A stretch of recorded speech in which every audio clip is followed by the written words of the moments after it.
There's a particular kind of criticism that follows you everywhere, not always spoken aloud, but always present. The subtle message that you feel too much, react too strongly, care too deeply about things others seem to brush off effortlessly. What most people don't understand about high sensitivity is that it's not a character flaw or emotional weakness. It's a nervous system difference that allows you to perceive subtleties others miss entirely. You notice the slight shift in someone's tone that signals they're upset. You feel the emotional undercurrents in rooms that others walk through obliviously. You're moved by beauty, art, and music in ways that seem disproportionate to those around you. You carry the weight of the world's pain because you can't help but feel it deeply. This heightened awareness develops early, often in childhood, where you learned that your natural responses were somehow too much for the people around you. Maybe you were told to toughen up when you cried at movies. Perhaps adults seemed frustrated by your questions about why people were sad or angry. You might have been labeled as dramatic for having big feelings about things that seemed small to others. Gradually, you learn to see your depth of feeling as something to manage, control, or apologize for rather than recognize as a gift. This messaging gets reinforced throughout life as you encounter a world that values emotional stoicism over emotional intelligence, surface interaction over deep connection, quick fixes over thoughtful processing. You're surrounded by people who seem to move through difficulties without the intense internal experience you have, who can watch the news without feeling overwhelmed, who don't lie awake thinking about conversations from weeks ago. You start to believe that their way of being is the right way, that your intensity is somehow defective. The hidden cost of viewing your sensitivity as a problem extends far beyond just feeling bad about yourself. When you try to suppress or minimize your natural depth of feeling, you cut yourself off from one of your greatest sources of wisdom and strength. Your sensitivity isn't just about feeling pain more intensely. It's also about experiencing joy more fully, recognizing beauty more readily, understanding others more completely.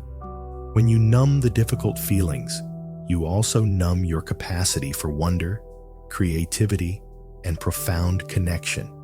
This suppression also affects your decision-making abilities because much of your guidance comes through feeling rather than thinking. You might ignore the subtle sense that something isn't right in a relationship because you've been told you're reading too much into things. You might push through environments that drain you because you think your need for peace and quiet is unreasonable. You second-guess the intuitive hits that could guide you toward what truly nourishes you because you've learned to distrust your own perceptual accuracy. Living as a sensitive person in a world that often devalues sensitivity also creates a particular kind of loneliness. You feel misunderstood, not just in your struggles, but in your joys, your passions, your deep appreciation for things others find mundane. You learn to translate your rich inner experience into more acceptable social currency, dimming your natural enthusiasm, minimizing your concerns, pretending that things affect you less than they actually do. There's a profound reframe available that changes everything. What you've been told is too much is actually a sophisticated form of awareness that the world desperately needs. Your sensitivity isn't hypersensitivity. It's accurate sensitivity to stimuli that others either can't detect or have learned to ignore. You're like someone with exceptional hearing in a world of people with partial hearing loss, being told that your ability to hear whispers and subtle sounds is somehow defective rather than acute. This heightened awareness serves important functions that benefit not just you, but everyone around you. You're often the one who notices when someone is struggling before they even admit it to themselves. You sense when group dynamics are off, when something unspoken needs attention, when environments or relationships are becoming toxic before others recognize the signs. Your emotional radar system picks up information that helps navigate social and professional situations more skillfully when you trust it rather than dismiss it. Your depth of feeling also correlates with enhanced creativity, empathy, and capacity for meaningful relationships. Research shows that sensitive individuals often excel in fields requiring nuanced perception. The arts, counseling, healing professions, leadership roles that require reading people and situations accurately. Your ability to be moved by beauty, to feel others' pain, to be stirred by injustice isn't a burden. It's the raw material for creating positive change in the world. Understanding this begins with recognizing the difference between sensitivity and reactivity. Sensitivity is your capacity to perceive subtle information through your feeling sense. Reactivity is what happens when you haven't learned healthy ways to process that information. The goal isn't to become less sensitive, but to become more skilled at working with your sensitivity, creating boundaries when needed, finding healthy outlets for intense emotions, surrounding yourself with people who appreciate rather than merely tolerate your depth. Start by noticing when you automatically apologize for or minimize your emotional responses. Instead of saying, "I'm probably being too sensitive," but try, "I'm noticing," or "my sense is." This shift honors your perceptions as valuable information rather than dismiss them as overreactions. Practice viewing your emotional responses as data about your environment, your relationships, and your needs rather than evidence of personal dysfunction. Develop strategies for managing sensory and emotional overwhelm that work with your nature rather than against it. This might mean taking breaks during intense social situations, creating quiet spaces in your home where you can decompress, choosing your media consumption carefully, or scheduling downtime after emotionally demanding experiences. These aren't signs of weakness. They're intelligent adaptations to your particular nervous system needs.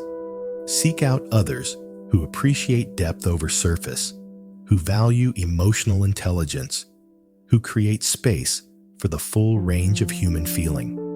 While you may always be in the minority as a highly sensitive person, you don't have to be alone. There are communities, both online and in person, of people who understand that sensitivity is a strength, who create environments where depth of feeling is welcomed rather than merely tolerated. Begin to reframe your sensitivity as a superpower rather than a liability. Your ability to deeply empathize makes you a better friend, partner, parent, and colleague. Your capacity to be moved by beauty adds richness to your life experience that others miss. Your emotional radar helps you navigate complex situations with wisdom that those who dismiss feeling often lack. Your depth of caring motivates you to contribute to causes and relationships in meaningful ways. As you begin to embrace, rather than apologize for your sensitivity, something remarkable happens. You stop trying to be someone you're not and start becoming more fully who you are. Your relationships deepen because you're no longer hiding your authentic responses. Your creativity expands because you're no longer suppressing the very feelings that fuel inspiration. Your contribution to the world becomes more significant because you're operating from your natural strengths, rather than trying to compensate for perceived weaknesses. You start to attract people and opportunities that value what you bring, rather than those that require you to diminish yourself. You discover that there's a whole world of others who appreciate emotional depth, who hunger for authentic connection, who recognize that sensitivity and strength aren't opposites, but partners in creating meaningful lives. The world doesn't need fewer sensitive people. It needs sensitive people who embrace their gifts fully. In a time of increasing disconnection, superficiality, and emotional numbing, your capacity to feel deeply and perceive subtly isn't a problem to be fixed. It's a gift to be honored, developed, and shared with a world that desperately needs more people who can feel, who can see, who can respond to the full spectrum of human experience with wisdom and care. So, if something in this message resonates with your own experience of being told you're too much, leave a comment with the word aware. Let it be a declaration that you're ready to embrace your sensitivity as the strength it truly is, to stop apologizing for the depth of your awareness and start appreciating it as the gift it's always been. And if these words feel like the validation you've been seeking, subscribe. There's more here for you, not about fixing your sensitivity, but about celebrating it, developing it, and discovering how your particular way of experiencing the world contributes something essential that others simply cannot provide.